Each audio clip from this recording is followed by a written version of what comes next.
que Ernesto Zedillo es un hombre beneficiado de Citibanamex. Mi querido Ricardo, te saludo con mucho gusto, un abrazo. Querido Vicente, público memorioso, listos para hablar de lo próspero que es precisamente el exsecretario de Programación y Presupuesto de Carlos Salinas de Gortari. Y es que Ernesto Zedillo Ponce de León, este sujeto que, como bien glosas, es señalado por haberse enriquecido desde la dirección de Citigroup, es una auténtica fichita. Recordemos, público memorioso, que aunque fue salinista, ulteriormente traicionó al propio Salinas de Gortari y ordenó incluso el arresto de Raúl Salinas de Gortari, hermano de su ex jefe. Así de avieso era y seguirá siendo Zedillo. Este sujeto que además, público memorioso, no hay que olvidarlo, hay que subrayarlo, ordenó la implementación del Fobaproa, a quien algunos en nuestra generación llamábamos simple y llanamente el Robaproa. Y es que no se nos olvide tampoco que este Fondo Bancario de Protección al Ahorro fue un fraude enorme y vil, donde los dueños de bancos, aseguradoras y fondos de inversión quebraron y fueron rescatados por el Estado mexicano, encabezado en ese momento por Ernesto Zedillo. Que tampoco se nos olvide, público memorioso, que el gobierno de Ernesto Zedillo, en pleno apogeo neoliberal, endeudó al pueblo trabajador mexicano con una cantidad enorme que se calcula incluso podría terminarse de pagar hasta el año 2070. Fue una estafa cuyo volumen no deja de aumentar en el mercado y por la cual ya pagamos, no los ricos, sino nosotros, el pueblo, más por los intereses que por el monto inicial de dicha deuda. ¡Ay, Zedillo, mísero ladrón de cuello blanco! Gracias a él, hasta el día de hoy, querido Vicente, los trabajadores mexicanos seguimos pagando más de 43,000 millones de pesos, sí, 43,000 millones de pesos, hay que subrayar esa cifra al año, en una deuda que se generó hace más de 2 décadas. Y es que los bancos y empresas privadas que fueron a la quiebra lo hicieron justamente a partir de cobrarse los montos que se habían prestado entre ellos mismos, violando leyes y regulaciones, ganando, como se sabe, millonarios intereses. Pero eso no es todo. Ernesto Zedillo, que fue presidente de México de 1994 a 2000, fue un traidor también al propio priismo, que pactó la entrega de la presidencia al inefable Vicente Fox para que el PAN malgobernara este país. Recordemos también que en épocas de Felipe Calderón, para ser exactos, en 2010, Zedillo fue nombrado director de Citigroup. Y vaya que ese año fue muy próspero para Zedillín Coyoyayo, como lo apodaban en la desaparecida revista El Chahuistle. Y es que ese mismo año, querido público, fue nombrado también Zedillo director del Consejo de Asesores del Grupo Prisa, de donde ulteriormente lo sacaron a sonoras patadas. El expresidente Zedillo también fue designado en 2008 para formar parte de una comisión para la evaluación de la modernización del Banco Mundial. Hay que recordar que es un globalista de marca ACME. Zedillo también antes tomó un sitio en el Consejo para el Programa de Desarrollo Global de la Fundación Bill y Melinda Gates en 2007. Durante el sexenio del nefasto Zedillo se llevó también a cabo, cómo no recordarlo, la masacre de Aguas Blancas, un crimen de Estado ocurrido en junio de 1995, cometido por la policía en el vado de Aguas Blancas, municipio de Coyuca de Benítez, una región ubicada en la costa grande de Guerrero y que nunca van a conocer estos defensores ahora del corporativismo.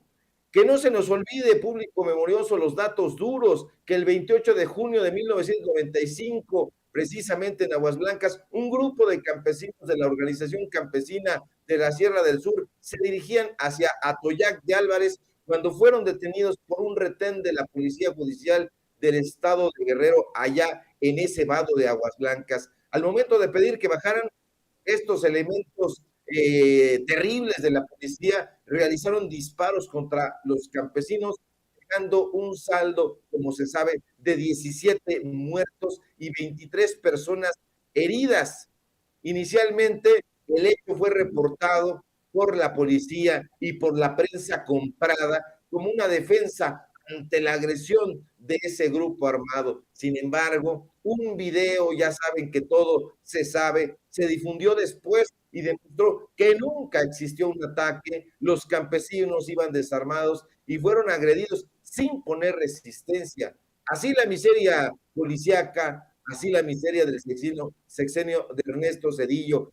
A Zedillo, que también aparece en los directorios de corporativos como Alcoa Corp, Procter Gamble, siempre le ha gustado mucho el billullo, tanto que ese gusto por el poderoso caballero que es Don Dinero lo llevó a asociarse con el crimen organizado, concretamente y para ser precisos, con la organización de los hermanos Amezcua Contreras, conocidos como los reyes de las metanfetaminas y de colofón, las investigaciones ministeriales y militares en contra de quien fuera el poderoso secretario particular de Zedillo, el licenciado, así le decían, Liévano Sáenz. Ah, vaya, Cedillín Coyollado, no contábamos con su astucia. Y bueno, pues esta es la ficha de Ernesto Zedillo Ponce de León, que en 10 años Zedillo haya ganado más de 3,000 millones de dólares como directivo de Citigroup.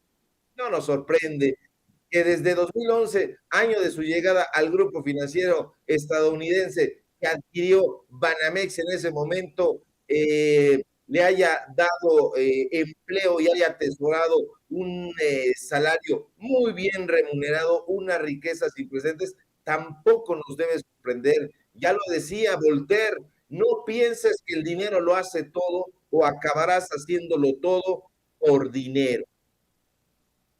Así es, y bueno, pues vaya exhibidas, sobre todo después de que Mario Vargas Llosa pidiera un monumento, una estatua para Zedillo, ¿te acuerdas? Hace un par de semanas, creo. Bueno, pues, pues sí, se merece una estatua, Ernesto Zedillo, pero en el patio de la casa de Mario Vargas Llosa, con todo lo que hoy nos estamos enterando, bueno, que sabíamos, pero que estamos recopilando, Ricardo.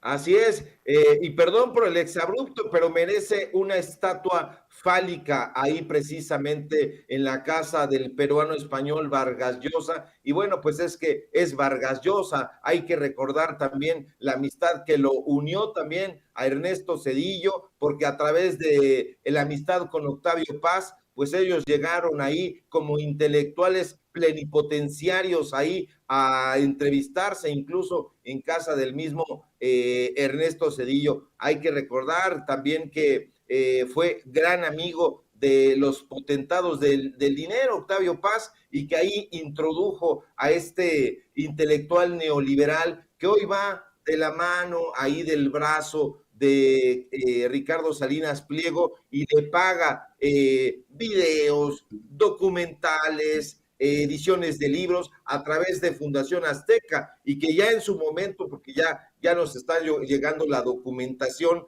de Fundación Azteca, pues no es la Fundación Azteca que nosotros creíamos que Ricardo Salinas Pliego mantenía. No, nos están llegando informes de que era una fundación pagada con dinero del erario, que era y que es una fundación pagada con el erario. Ya estaremos dando a conocer esa documentación y esos testimonios, porque vale muchísimo la pena que la gente, que el público memorioso de aquí, de Sin Censura, se documente. Ese es el trabajo periodístico que a nosotros nos caracteriza. Datos duros que le den al neoliberalismo en la cabeza hueca que tiene. Así es, y si me permite, Ricardo, vamos a ver y escuchar al presidente Andrés Manuel López Obrador, quien hoy en la mañanera exhibió la inmoralidad de Zedillo y también se llevó de pasada a Calderón por irse a empresas de las que se beneficiaron. que beneficiaron cuando eran presidentes y de las que se beneficiaron después de dejar la presidencia. Señor presidente, el día de ayer trascendió, yo no lo sabía, que el expresidente Ernesto Zedillo no solo es miembro del Consejo de Kansas City, de los ferrocarriles, sino también es integrante de la mesa directiva de Citigroup desde el 2011. Y en esta posición ha ganado casi $3 millones en 10 años, una cantidad exorbitante. Hay que recordar que este expresidente también tiene una pensión del Banco de México por casi 150,000 pesos al mes. Y entonces yo, que siendo miembro del Consejo de Kansas City, pues fue cuando se litigó todo esto que hablamos la semana pasada, de que el gobierno de México tuvo que entregar 12,500 millones de pesos, más de 1,200 millones de dólares al tipo de cambio de esa época, a Kansas City, ¿no? Más de lo que les costó a Kansas City la concesión. Entonces yo quisiera saber, ¿no habrá un conflicto de intereses de este expresidente al ser socio que hace negocios con el gobierno de México y le dan concesiones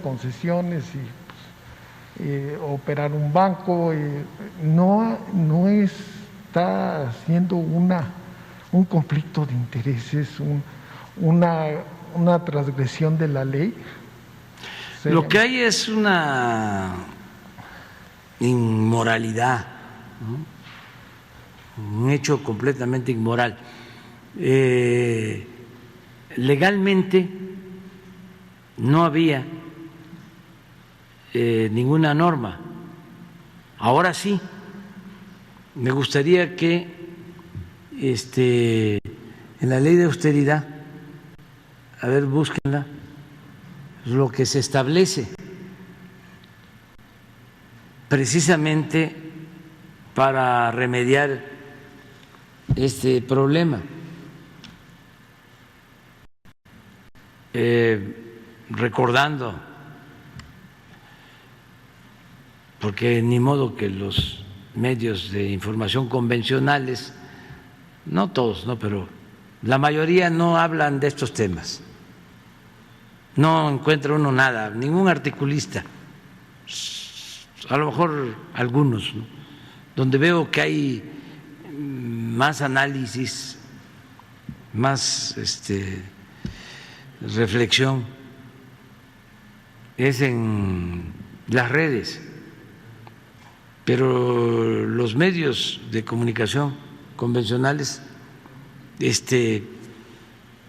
no tocan estos temas, porque ellos están implicados, porque ellos sirvieron para legitimar todas estas arbitrariedades, sobre todo con su silencio. Porque ustedes creen que en los medios de comunicación, en los periódicos, en el Reforma, en el Universal, en las estaciones de radio, las televisoras, se cuestionó cuando Zedillo entrega los ferrocarriles nacionales a 2 empresas extranjeras y termina su mandato y se va a trabajar a una de estas empresas.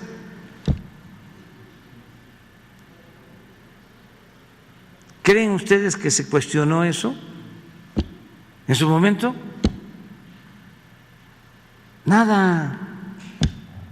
Si por eso estamos viviendo un momento estelar, en la vida pública del país, porque ahora sale todo, se ventila todo. ¿no? Pero antes... tan se ventila todo y sale todo que hoy precisamente, querido Ricardo Sevilla, nos estás hablando de este personaje que forma parte de la directiva de Citigroup, no del 2011, desde el 2010 me enviabas un mensaje y bueno, el presidente también aprovecha para meterle un llegue, un raspón a esos que han callado y que siguen callando, porque dice, esto solamente se ventila en redes, con muy contadas excepciones en los medios tradicionales, porque yo no veo a Mario Amparo Casar, no veo a Leo Zuckerman, no veo a Raimundo Rivapalacio, pues diciendo de qué extensión ha sido la grosería, la inmoralidad, diría el presidente Andrés Manuel López Obrador, de Ernesto Zedillo Ponce de León. Así es, hay que ser muy precisos con las fechas. Es directivo Ernesto Zedillo Ponce de León, Zedillín Coyoyayo, insisto, ese es el apodo que le daban en su sexenio. Sí hubo críticas, había una prensa de izquierda, esa prensa de izquierda estaba sobre todo en la bruma. Ahí están esas revistas, por ejemplo, de los moneros en el Chahuiztle, ya desaparecida, ya después vendría el Chamuco, pero ahí le apodaban precisamente Zedillín Coyoyayo. Yo recuerdo que incluso había unas imágenes donde estaba Zedillín Coyoyayo en un triciclo y tenía atrás al ex gobernador del Banco de México. Entonces, pues bueno, sí había una crítica, continúa habiendo una crítica, no la va a ver desde los medios corporativos, desde luego, de esos que se jactan de ser los medios tradicionales. No, los medios tradicionales de comunicación, periodísticos, siempre han sido de izquierda en este país. Que los hayan comprado las empresas, eso ya es otro boleto, pero si nosotros hacemos un viaje hacia la prensa decimonónica de este país, nos vamos a dar cuenta que, por ejemplo, Regeneración, fundada por los hermanos Flores Magón, pues no era de derecha en absoluto, era incluso anarquista. Si recordamos Vesper, el periódico antiporfirista dirigido por Juana Belén Gutiérrez de Mendoza, también nos vamos a dar cuenta de que la prensa siempre ha sido de izquierda. Hoy ya en el siglo XX y en el siglo XXI que estamos viviendo, pues ya los grandes corporativos han visto la necesidad de comprar medios de comunicación, de pagarle a plumas para que hablen bien de las actividades económicas que están desarrollando y ejecutando, pero la prensa siempre ha sido crítica, que no nos vengan a decir lo contrario. Ahora, me sorprende muchísimo, querido público mimoso Vicente, estas preguntas retóricas que hacen estos pasguatos de los corresponsales, quién sabe de dónde, ahí en la mañanera. O sea, no habrá conflicto de interés en Ernesto Zedillo, por favor. O sea, infórmense un poquito, llevan ahí legajos de hojas y las están leyendo y no atinan. Necesitamos periodismo más riguroso, de datos duros, de gente informada que no se vaya ahí a dormir a las mañaneras o a tomarse selfies. Por favor, también necesitamos eso. Urge,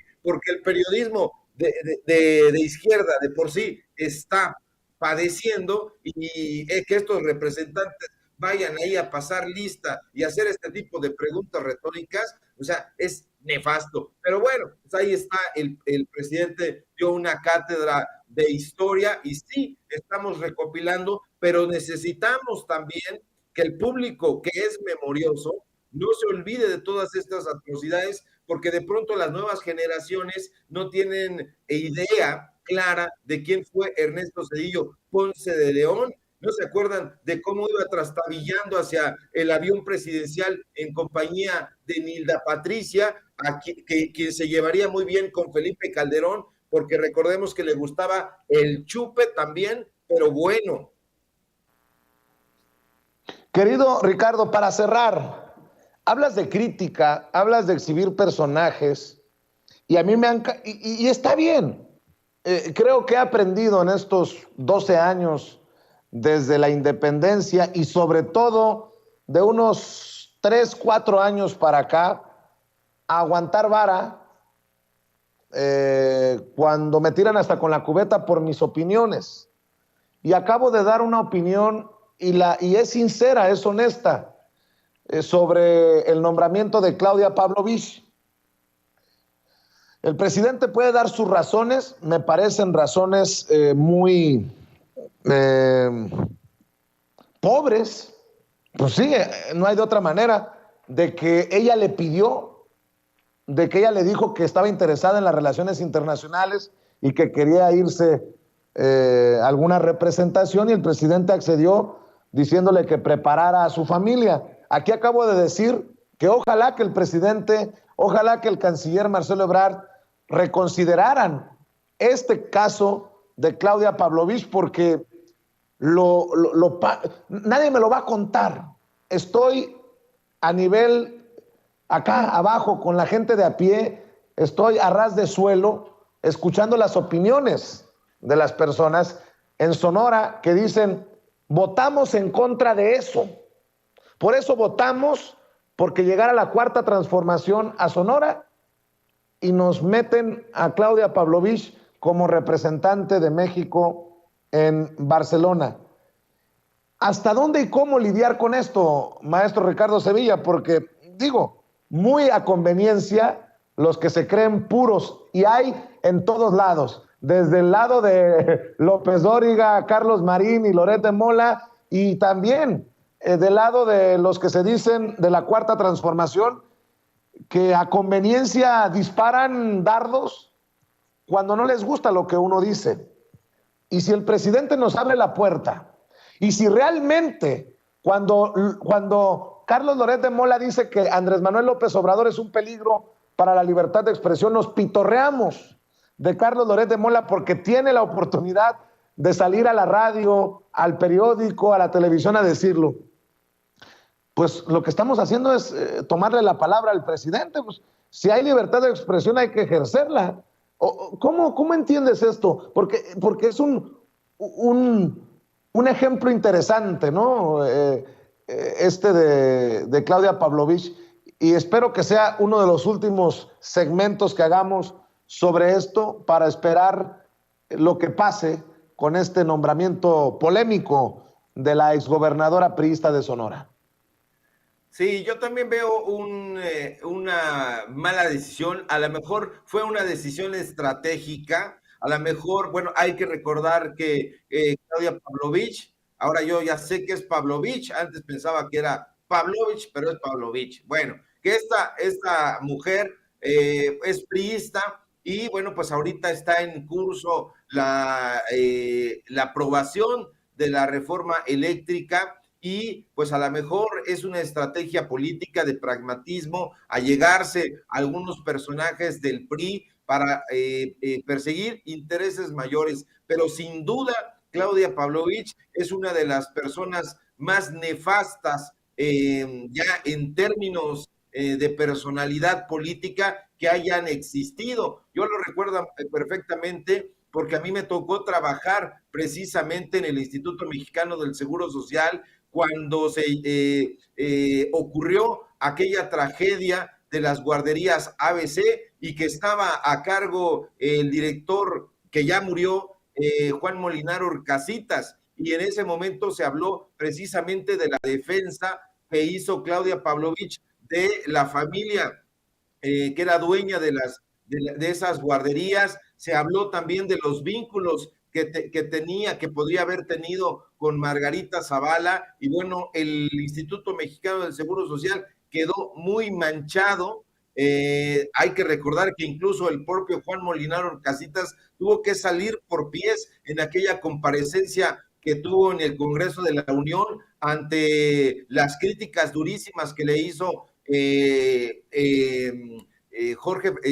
Gerardo Fernández Noroña. Hay que recordarlo muy bien. Entonces yo también creo que se trata de una decisión equivocada, lo hemos dicho, ¿sí? En el periodismo independiente, en el periodismo crítico, es pues quizá un gesto de pragmatismo, insisto, pero que encarnado en esta mujer resulta un equívoco tremendo. Ojalá y sí se pueda recular, porque nosotros hemos hecho ese tipo de advertencias, lo hemos hecho con Lili Telles, lo hemos hecho con Germán Martínez y con gente que se ha tratado de colar a la Cuarta Transformación y que ya estando ahí, pues dan una puñalada trapera. Aquí me parece que hay que reconsiderar, ojalá y hagan este tipo de cuestionamientos. Pues ahí en la mañanera hay una corresponsal, no me acuerdo cómo se llama, pero que es de Sonora, debería de alzar la voz crítica, porque eso es lo que le corresponde al periodismo con características sociales, alzar la mano, pedir la voz y hacer esos cuestionamientos. Señor presidente, pues acá de donde nosotros venimos, que es de Sonora, la información es esta, los datos de la gente es este, el padecer de la población es este y el sentir de la gente es este. No puede estar y que se lo den a conocer, pero no lo hacen. Hacen este tipo de cuestionamientos de lucimiento, se van y tú puedes ver ahí a la gente, no está apelando a lo que está diciendo el presidente, ni lo que se está cuestionando los compañeros, están metidos en sus teléfonos, son una desgracia también esos periodistas, debería de haber mucho mayor frontalidad, nosotros ya fuimos, hicimos cuestionamientos, ¿por qué están esos personajes ahí desde hace 22 años? Nos referíamos a Amparo Casar, hacemos ese tipo de cuestionamientos y eso es lo que tiene que hacer un periodista, que no le tema, digo ya si los corren pues ya ni modo, pero hay que servir a la nación, a intereses mayores, siguiendo el ejemplo del presidente. Ofelia Porras escribe en el chat: Vicente, ya expresaste tu opinión al nombramiento de Claudia todo el día de ayer. Si continúas, vas a parecer que tienes otro interés al respecto. Pues yo les recuerdo que el caso de Brenda Lozano no lo soltamos por semanas. Perdón. Teódula Hernández: Vicente Serrano, el presidente sabe lo que hace y no es un payaso como tú. Vicente quiere decir su opinión una y otra vez para que la audiencia le quede claro que no es un aplaudidor. Y los leo a todos, porque no tengo, y prefiero leer las críticas porque no le tengo miedo a la crítica cuando estoy convencido de lo que digo, obviamente, cuando creo que tengo los datos duros, como les llama el querido Ricardo Sevilla. Marisela Rodríguez: Vicente Serrano, el presidente tiene que sacrificar algo por una cosa mejor para el pueblo mexicano y eso es la reforma eléctrica. Juan José Aguilera: Vicente, ya siéntate, y otro tema. El presidente sabe lo que hace y no es payaso, como tú comprenderás. Falta que digas que Noroña es un genio. Pues no sé qué tiene que ver Noroña en esto. Gus dice: es una decisión estratégica, pero no moral.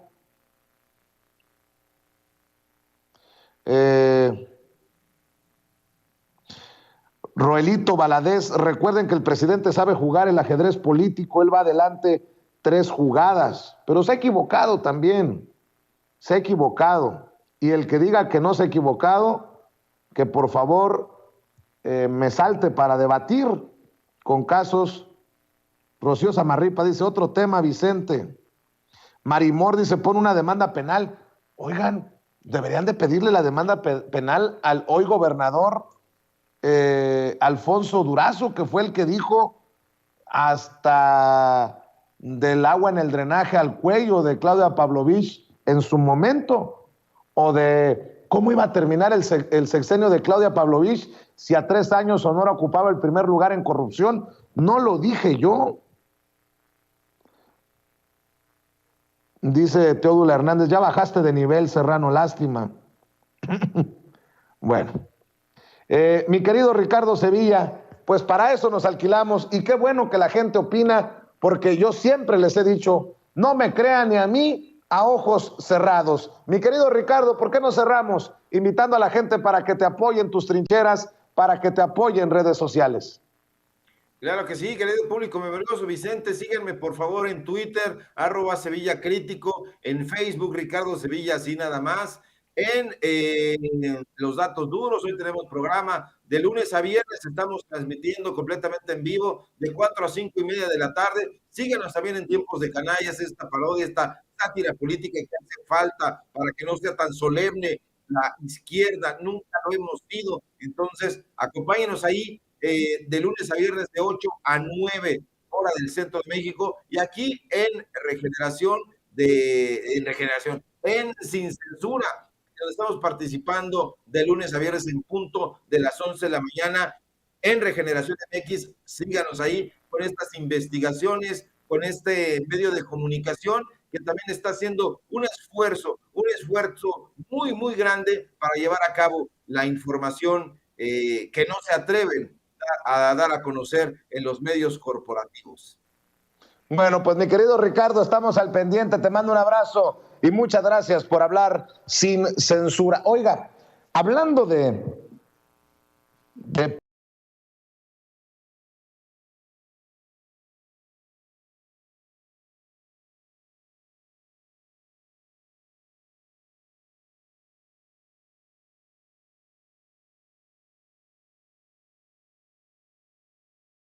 amigos, para entrarle a la mesa de diálogo, ya llegó la diosa poblana, ya llegó la querida Meme Yamel. ¿Cómo estás, Meme? Nuestra corresponsal en la mañanera. Meme Yamel ya está lista para hablar sin censura.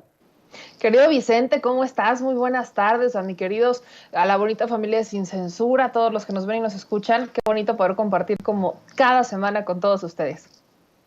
Te saludo con mucho gusto, querida Meme, y saludo al sensei, escritor, analista y miembro de esta familia Sin Censura, el maestro Ramiro Padilla Tondo. ¿Cómo anda, Ramiro? Hoy les mando su corazón peñaniatista, pues como siempre, cada día más carita, ¿se nota o no? No, solamente en tus sueños, mi querido Ramiro. A ver, ¿qué está pasando en el PRI? Le preguntaba a Quique Legorreta, porque parece que el PRI está en un proceso de explotar. Yo no sé si tú lo veas así, Meme Yamel, pero te pregunto, Omar Fayad dice que es un despropósito esto de amagar con expulsar a los priistas que acepten un puesto en la Cuarta Transformación, como lo advirtió Alito Moreno, el presidente nacional del PRI. Y por su parte, el coordinador de los senadores del PRI, el Chino Chong, Miguel Ángel Osorio Chong, acusa que priistas que aceptan cargos diplomáticos de Andrés Manuel López Obrador traicionan a la militancia. A través de su cuenta de Twitter, Miguel Ángel Osorio Chong escribió: hay priistas muy comprometidos que trabajan para que otros tengan la oportunidad de llegar a un espacio público. Por ello, los priistas no deben aceptar cargos de gobierno de una extracción distinta, y menos después de un resultado adverso, pues traicionan a la militancia. Muchos me han criticado por insistir en el tema de Claudia Pavlovich, pero bueno, creo que aquí también queda demostrado que el presidente va 2 pasos adelante. Está provocando tal vez el desmoronamiento del PRI, el desmoronamiento final del PRI con estas luchas internas, Meme. Esa es la prueba, esta es la prueba de que sí funcionó. Yo estoy de acuerdo contigo, yo tampoco soy fan de Claudia Pavlovich. Entiendo la estrategia y me queda claro que funciona. Aquí está la prueba de esa estrategia, pero particularmente con ella yo no, me da un no sé qué sé yo. Pero aquí está, como les decía, ¿no? El hecho de que Miguel Ángel Osorio Chong hoy esté del lado de Alito Moreno y no del lado de Omar Fayad está comprobando que la estrategia del presidente sí funciona. Porque en tiempos normales, en un día cualquiera, uno pensaría que Miguel Ángel Osorio Chong estaría del lado de Fayad.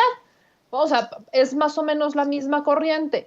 Los Murillo Karam, Miguel Ángel Osorio Chong, o sea, estamos hablando de los priistas de Hidalgo. Entonces, de alguna manera uno pensaría que, o más bien, uno tiene más pruebas de que Osorio Chong de un día normal podría estar de acuerdo con Omar Fayad y no con un Alito Moreno. Recordemos que Alito Moreno es más de una corriente de Luis Videgaray, y si regresamos un poco en el tiempo, había disputas por quién iba a ser el candidato del PRI en aquel tiempo, si iba a ser Osorio Chong, si iba a ser Videgaray, ¿no? La apuesta era ellos dos, y se decide que sea José Antonio Meade, ¿no? Que era como lo mejor de dos mundos, habían mencionado los priistas de forma interna en sus filas, y para evitar discrepancias y como buscar un tema de unión y que no se fraccionaran el partido, pues apuestan por un Meade y no por un Osorio Chong, que muchos lo consideraban el candidato natural del PRI, o un Luis Videgaray, que prácticamente ya había gobernado y que con los cambios que se habían hecho de la Secretaría de Hacienda a la Secretaría de Relaciones Exteriores,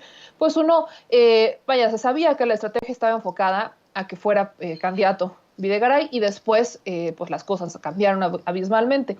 Por eso es importante que uno conozca esta historia de las corrientes o de los grupos priistas, porque solamente así es cuando nos damos cuenta que la estrategia del presidente está funcionando. No es normal que Miguel Ángel Osorio Chong opine distinto a un Omar Fayad.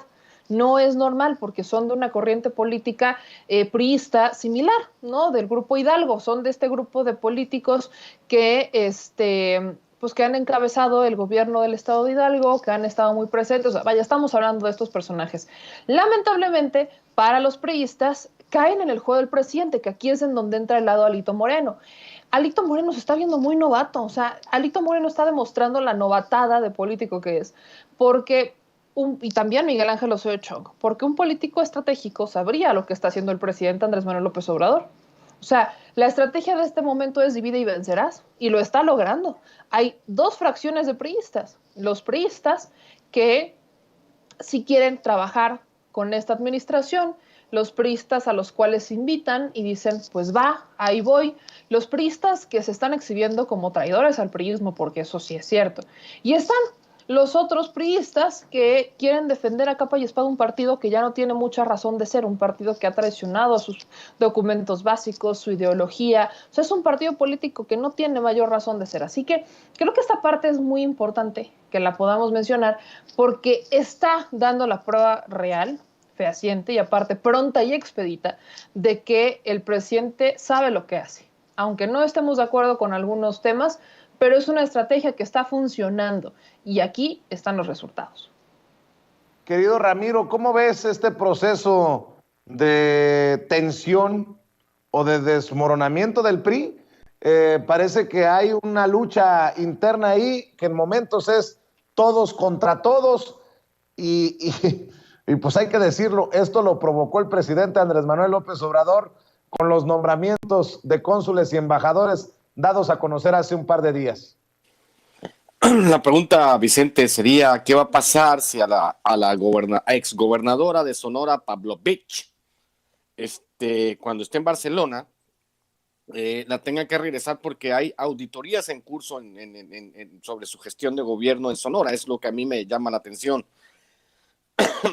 que pues hay mucho ruido de fondo con los nombramientos, como toda la gente le da por especular, nos da por especular, que es parte también de nuestro trabajo, pensar, ¿no?, los posibles escenarios de lo que sucede con este tipo de nombramientos. Yo también me pregunto qué va a pasar si pues derivado de las auditorías que se hagan en Sonora, a la señora Pavlovich, ya una vez que esté instalada allá en Barcelona, tenga que regresar a México a rendir cuentas sobre sus actos en Sonora. Esa es una pregunta. Ahora, por el otro lado, vamos, agarrar a patadas al PRI, pues es como, ¿cómo te diré? El presidente como que se está viendo bien abusivo, ¿no? El PRI está en el piso y todavía va el presidente y lo agarra a patadas, ¿no? Ya lo agarra a patadas ya cuando está en el piso, pero pues es que hay que entender que hay ciclos que se cumplen. En el caso, el ciclo de la vida política del PRI ya se cumplió en el país, lo que sigue es que desaparezca. Quisiera que en el mismo sentido, pues, por ejemplo, aquel cascarón vacío que es el PRD también desaparezca, y la ultraderecha panista azul pedorra, el Ku Klux Klan, también desaparezca. Es parte de estas lógicas, parte de, digamos, de la evolución de las sociedades. Las sociedades vamos evolucionando hacia cosas distintas. Que el PRI esté ya a punto de desaparecer o que tenga su fuerza política sea mínima, no representa más que el hecho de que nosotros como ciudadanos mexicanos estamos avanzando hacia un nuevo tipo de madurez. De repente, igual que tú, yo me pregunto por qué necesidad, dijo Juan Gabriel, ¿para qué tanto problema? Acuérdate que lo digo, ¿para qué? O sea, está bien una estrategia, pero uno se pregunta, somos 130 millones de mexicanos y escoges una gobernadora priista que nomás no, y aparte que es del grupo de Beltrones, pues por eso de repente uno le brincan este tipo de cosas y luego ya uno dice que la estrategia, que está desmembrando el PRI, sí, pero hay muchísimas maneras de desmembrar al PRI, no nombrando personas con pasado cuestionable, es el tipo de cosas que a uno le entran, como por ejemplo cuando Mario Delgado nombra a la esposa de un cacique priista candidata a la gubernatura de Nuevo León, y ahora tenemos a los fosfo, ¿no? Gracias a las decisiones de Mario Delgado. Es ese tipo de cosas que uno de repente en política, dicen que en política no hay casualidades, pero sí yo desde mi trinchera y desde mi muy humilde persona rechazo enérgicamente que alguien como la exgobernadora se vaya de embajadora, habiendo tantos perfiles y tantos millones de mexicanos que pueden hacer un mejor trabajo, mi querido Vicente. Así es, y bueno, ya que estamos en estas cosas, leo de Sin embargo MX, a ver qué les parece. Es un tema que hemos abordado una y otra vez, pero me parece interesante lo que publican los colegas de Sin embargo. 3 años se fueron ya y Gertz Manero no logra una sola sentencia por corrupción. Gertz Manero cumple 3 años como fiscal general de la República, entre acusaciones por no respetar la autonomía de la dependencia, con la apertura de menos carpetas de investigación que la extinta Procuraduría General de la República, y trae a cuestas la falta de sentencias en casos emblemáticos de corrupción. Me llama la atención esto que se publica y bueno, también mencionar que ahí están los casos muy politizados. Los expertos entrevistados por Sin embargo MX hablan de una fiscalía que sigue operando con la misma estructura, con la misma lógica que la Procuraduría General de la República. No solo no ha abierto la comunicación con la sociedad civil y las víctimas, sino todo lo contrario. Incluso podemos decir que hemos dado un paso atrás en este aspecto, dice el abogado Eduardo Rojas. Mi querida Meme Yamel, 3 años y dicen los colegas de Sin embargo MX que no hay una sola sentencia por corrupción. Y es cierto, Lozoya está en el bote pero no sentenciado. Lavalle Mauri está en el bote pero no sentenciado. Rosario Robles está en el bote pero no sentenciada. No se pueden adjudicar el tema de Javier Duarte, o sí, no sé, ustedes me dicen. En fin, mi querida Meme, tu opinión acerca de esto.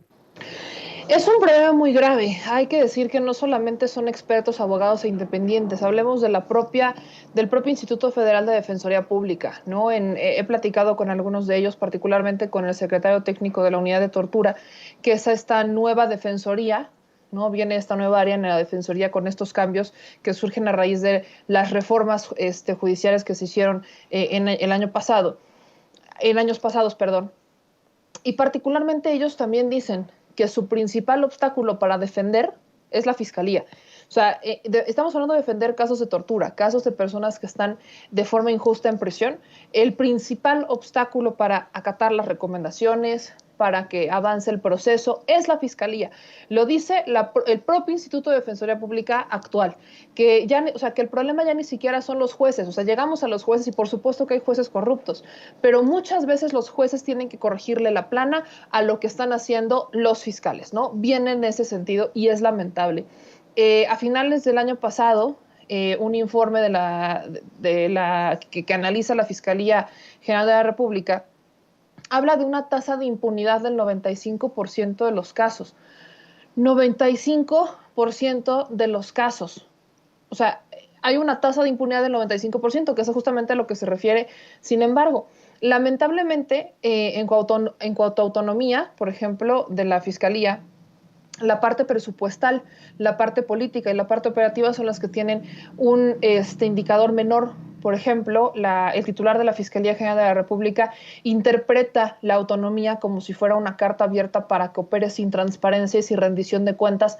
Es cierto que la Fiscalía General de la República tiene que guardar mayor cuidado con cómo informa los procesos, pero si algo nosotros hemos visto aquí es que si de algo nos enteramos que pasa en la Fiscalía es porque lo filtran a los medios de comunicación. Y aquí entra un tema interesante, contrario a lo que podrían pensar, porque muchos intentan justificar a Hertz Manero diciendo que esas filtraciones vienen por parte de la defensa.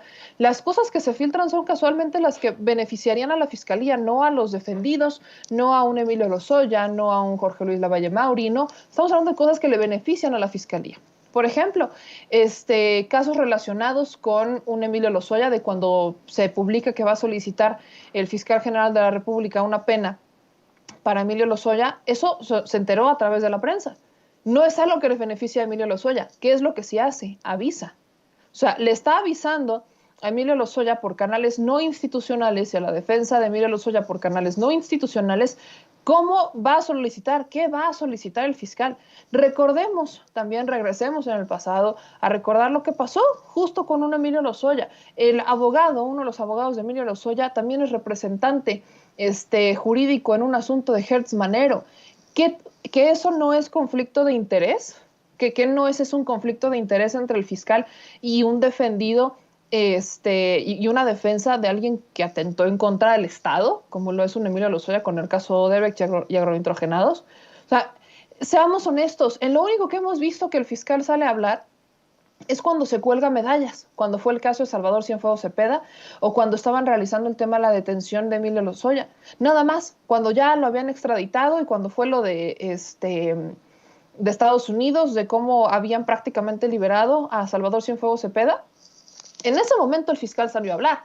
Y me acuerdo que el fiscal salió con Aristegui, con Ciro Gómez Leiva y con López Dóriga a colgarse las 1001 medallas como si fuera héroe de guerra. Y yo pregunto, ¿y eso de qué nos sirve? En el caso particularmente de Rápidos y Furiosos, digo, qué padre que ya se abrieron estas carpetas de investigación, es un tema histórico, ¿no? El tema del abrir o solicitar estas órdenes de aprehensión en contra del Chapo Guzmán, de García Luna o de Cárdenas Palomino por lo de Rápidos y Furiosos.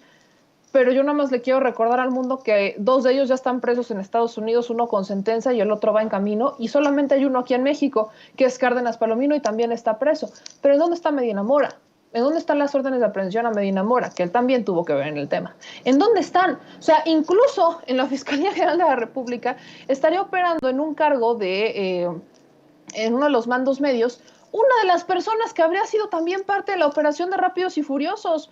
O sea, aquí la duda que tenemos es, si la gente que opera en la Fiscalía, que perteneció al pasado, está ahí todavía porque está sirviendo como ayuda para que se investiguen los casos, o si están ahí estorbando y el fiscal no los ha querido quitar, porque a estas alturas, o sea, a 3 años que el fiscal no se haya dado cuenta de esto, pues entonces, ¿qué está haciendo el fiscal en 3 años? Porque si no se ha dado cuenta de quién trabaja ahí, pues yo pregunto, ¿en dónde está entonces el fiscal? O sea, el presidente nos pide que le tengamos un voto de confianza y que seamos pacientes, pero la Fiscalía lo que nos ha dado ha sido como más, ahí sí lo tengo que decir, parece que el fiscal nos está dando cositas para que nos calmemos los medios de comunicación. Cuando ve que las críticas empiezan a crecer en su contra, entonces busca mandar una nota, y el caso contrario fue, recordemos cómo su familia política está denunciando una venganza, que fueron incluso a encarar al ministro presidente de la Suprema Corte en un acto que yo no comparto, pero van a un evento en la Ibero y se le plantan y le gritan al ministro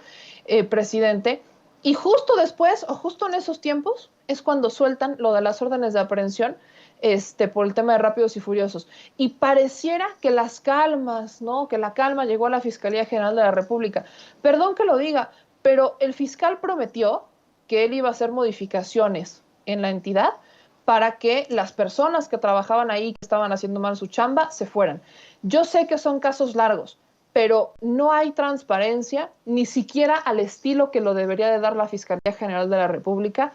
No veo mayores órdenes de aprehensión, veo un estancamiento, veo incluso una falta de voluntades por parte del fiscal. A veces no sé, en un voto de confianza, si el fiscal estuviera siendo extorsionado al interior de la Fiscalía, ¿no? Como que alguien le supiera algo al interior de la Fiscalía y que no fuera él, como que intento buscarle muchas fórmulas, pero la confianza se gana. Y a 3 años el fiscal no ha dado muchas herramientas al pueblo para que le tenga paciencia y que le tenga confianza y que diga, bueno, son asuntos complicados, pero mira lo que hemos hecho. Ahora, claro que hemos avanzado mucho en comparación a cómo estaban nuestras fiscalías antes. O sea, antes ni pensar que se hubieran emitido, que se hubiera retomado el tema de Rápidos y Furiosos. Antes ni pensar que hubiéramos detenido a un Emilio Lozoya, vaya, ni a Rosario Robles, a Juan Collado, o sea, antes ni de broma que esto hubiera pasado. Reconozco que ese es un cambio importante, pero yo no sé si ese cambio tiene mucho que ver con la Fiscalía o si tiene que ver mucho con que esta administración quitó el freno que han puesto todos los gobiernos a este tipo de asuntos políticos y que este gobierno dijo pues que se investigue. Y como es un asunto autónomo, el fiscal pues lo ha tomado como a sus anchas. Ahí es donde yo dejaría al menos esta opinión. Ahora, hay que también decir sobre la investigación, lo que publica, sin embargo, MX, y me lo recuerda Toño, que muchos de esos son expertos antiobradoristas, o al menos sus opiniones así lo parecieran. Una de ellas dice que Gers Manero es el perro de la presidencia, para irle midiendo el agua a los camotes, pero eso no quita que, pues a 3 años, Gers Manero parece que nos deba más de lo que nos ha dado como fiscal general de la República, Ramiro. Tú y yo hemos tenido nuestros desencuentros con respecto a la labor de Gers Manero en otras circunstancias, en otros programas. Y déjeme decirle al público de Sin Censura que 4 de cada 10 presos en México no tienen sentencia. Es un problema endémico y las cifras son del Censo Nacional del Sistema Penitenciario Federal y Estatal. En 2021 puntualiza que 86,317 personas, 86,000 personas, que corresponden al 40.9%, están bajo la medida cautelar de prisión preventiva y no tienen sentencia. No es un asunto solo de la Fiscalía, sino es un problema endémico de México, donde se les da la prisión oficiosa preventiva, y pues te vas al bote, y si te robaste un gansito en una tienda, te meten 7 años al bote, y se les olvida que estás en el sistema penitenciario y nunca te sentencian. No es un asunto solo de la Fiscalía, es un asunto del sistema judicial mexicano de toda la vida. Pues lo hemos dicho tú y yo, Vicente, muchas veces. El tema es más que nada del marco legal con el que está diseñado el sistema judicial, que básicamente es un elefante reumático. Por eso de repente sí uno dice, uno quisiera ver acción, uno quisiera ver chingadazos, uno quisiera que ya la gente está sentenciada en el bote, pero desgraciadamente la media indica que si 4 de cada 10 presos en México no tienen sentencia, pues esa circunstancia no va a cambiar, porque obviamente yo decía, ya cambió al tema de los juicios orales, pero el sistema judicial en México hasta hace pocos años era el mismo sistema que utilizaba Fernando VII. Imagínense nomás, Fernando VII, un rey español del siglo XVIII, del siglo XIX, donde todo era por triplicado y por escrito. Entonces, cambiar esta lógica de este sistema judicial, pues todavía va a llevar algunos años y quizá nos lleve una generación. Por eso a mí no me sorprende que no haya sentencias. Uno quisiera, ¿no? Que se pudiera, que uno entrara, que fuese la justicia fuera rápida y expedita, y que en 24 horas ya con todas las evidencias te sentenciaran, te metieran al bote y dijeran, esto es lo que te toca pagar, te tocan 7 años, 8 años y a la chingada, o 20 años, lo que sea, ¿no? Pero la realidad es que hay muchas cosas que no están en manos de las autoridades, porque pues es el marco legal el que determina cómo se ejecutan o cómo se hacen las auditorías, cómo se hacen los juicios, cómo se vinculan a procesos. No sé, yo no soy abogado, pero sí veo que en estas circunstancias es extremadamente difícil por lo mismo, porque pues si te digo, si 4 de cada 10 presos mexicanos no tienen sentencia, pues ¿qué esperamos de los demás, no? Así es, y bueno, de las cosas que tengo aquí en la mesa para cerrar, Ramiro, el buen Rafa Herrera fue mencionado en la mañanera por denunciar en Twitter las fake news de una panista, ¿no? Y es citado, pues, en el quién es quién en las mentiras de la semana. Positivamente, hay que decirlo. La fuerza de las redes sociales también se queda de manifiesto en la mañanera, mi querida Meme, a la hora de desmentir las fake news y de hacer un contrapeso a la infodemia. Es una iniciativa creo que muy positiva porque no solo los medios machuchones o los nacionales mienten, sino que muchas veces ellos toman noticias que salen como rumores o que son falsas desde las redes sociales. Hemos visto que si toman un rumor para convertirlo en una noticia y gran noticia y exclusiva, bueno, seamos honestos, también toman las publicaciones que son falsas, que están editadas, que son mentira, las toman y dicen, miren, es que aquí tenemos unos denunciantes, o miren, es que aquí están, y los usuarios ni siquiera existen, a veces hasta creo que son creados por ellos en algunos casos. Así que cuando vemos que desde las redes sociales también se construyen muchas mentiras, creo que es muy valioso que desde quién es quién le den oportunidad a las audiencias, a la gente, al pueblo, de decir, oye, a mí me llegó, pues cuántas veces no hemos visto esta carta que lleva circulando desde el 2006, creo, de que si llegaba el presidente Andrés Manuel López Obrador al gobierno, nos iba a quitar la propiedad privada y no sé qué. Bueno, siguen con esa carta, nada más le van modificando palabras y la fecha, y siguen con esa carta y luego la convierten en noticia. Entonces, el hecho de que hoy, por ejemplo, Rafita fuera el que inaugura la ascensión con aguas con este fake news, es muy positivo, porque estamos viendo cómo se puede desde nuestra trinchera decir, oigan, sabemos que esto es falso, nada más que valdría la pena que se mencionara en Palacio Nacional, que se mencionara en la mañanera y que se empezaran a desmentir el asunto que tiene hoy que ver con la salud, el tema de los niños, o sea, todos estos temas son utilizados para golpeteo político porque son temas muy sensibles, o sea, estamos hablando de la salud, estamos hablando de vidas, entonces son temas que se usan mucho y que son muy rentables y son muy emocionales y que pegan mucho, y por ahí han querido entrar todo político ha buscado entrar desde esa trinchera. La diferencia es cómo lo hacen, ¿no? Si lo hacen, si de verdad tienen el interés de atender estos casos o no. Y en el caso de las pruebas COVID, pues tenemos a estos panistas que todo lo hacen negocio. O sea, hablamos de 400,000 pesos al día que se ensartan estos alcaldes de la Miguel Hidalgo y de la Benito Juárez, panistas, que hasta parecen siameses a estas alturas, ensartarse casi 500,000 pesos diarios por estas pruebas COVID, y me encanta porque salían con sus comentarios de nosotros no estamos ganando ni un peso. Bueno, ¿estos creen que nos chupamos el dedo? Han de creer que no sabemos ni cómo funcionan estos esquemas de amiguitos y favoritismos. Y cuando se empieza a hacer viral esa noticia, pues empiezan a sacar noticias para golpear a la administración y decir, ellos también lo hacen, miren, y no es cierto. Entonces creo que es muy positiva la sección y la celebro mucho.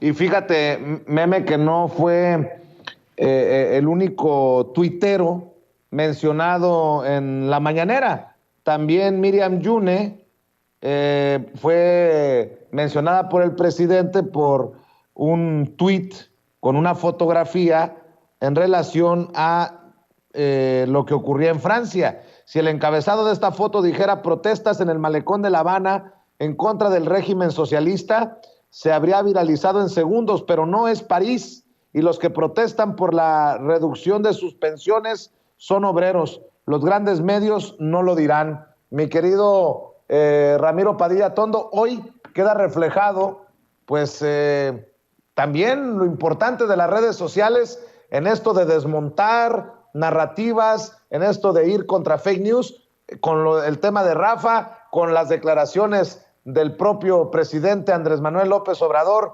sobre Zedillo. Dice, de esto hablan nada más en redes sociales, lo analizan en redes sociales, porque no lo hablan los grandes medios.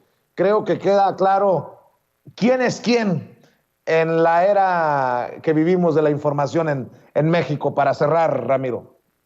No, primero que nada, Miriam Yune, pues es una tuitera bravísima, muy inteligente, que hay que seguir. Y también yo quiero felicitar a Rafa Herrera porque se ve que ha puesto muy bien en práctica todo lo que le he enseñado para ser para ser señalado de la mañanera. Me parece que está haciendo las cosas muy bien, Rafa, lo está haciendo bien de hace tiempo. Y Y la verdad es que sí, al final de cuentas, buscar la verdad no se encuentra, lo hemos dicho muchas veces, he escrito mucho sobre el tema, tengo libros sobre el tema. La verdad no se encuentra en los medios corporativos, como decía Rafael Correa, el expresidente de Ecuador. Desde que se inventó la imprenta, la verdad es la que quiere el dueño de la imprenta, ¿no? Eso es, y eso ha sido siempre. Hay que recordar las dinámicas bajo las cuales los medios corporativos en México contaban una historia, y contaban la historia que le convenía al gobierno en turno. Ahora que se les acabó, ya no le echan monedas a la rocola de la propaganda de la extrema derecha, pues ya no tocan la misma música, ahora tocan puro narcocorrido estos cabrones, o están llorando, son unas plañideras. Pero bueno, esa es parte de la circunstancia en la cual vivimos en México, y esa es nuestra chamba.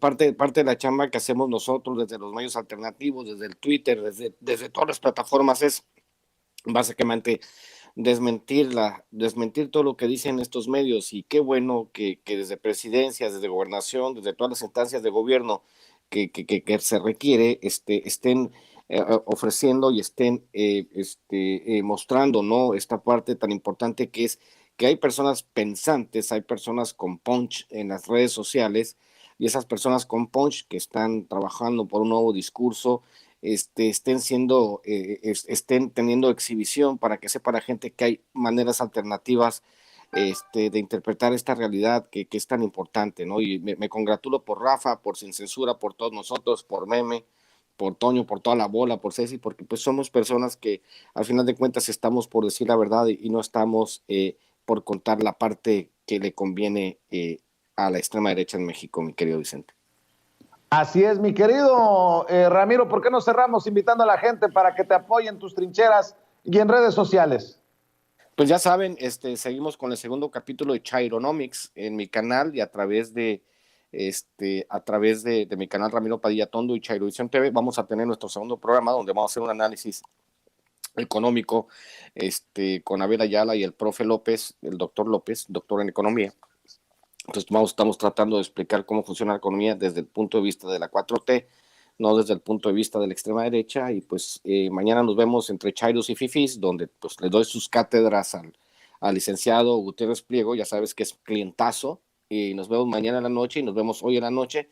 Y pues sígueme a través de @ChairoIlustrado y @Ramiro Tondo, y pues ahí seguiremos en la trinchera. Y pues ya con Cartas a un Facho pues ya vamos bastante adelantados. Recuerden comprar Maradot, comprar Hojas sin Ruta, comprar El Pequeño Chairo Ilustrado, que son libros que ando moviendo en este momento. Mi querido Vicente, te mando un beso, Meme. Nos vemos. Gracias, mi querido Ramiro. Y mi querida Meme, también que te apoyen a ti, porque las noticias son al chile todas las noches en tu canal de YouTube, y también que te sigan en redes sociales.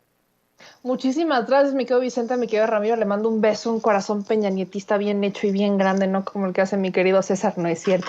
Pero les mando un beso a todos, y acuérdense que me pueden seguir en todas las redes sociales como @memeyamelca, y aquí nos volvemos a ver la próxima semana en Sin Censura.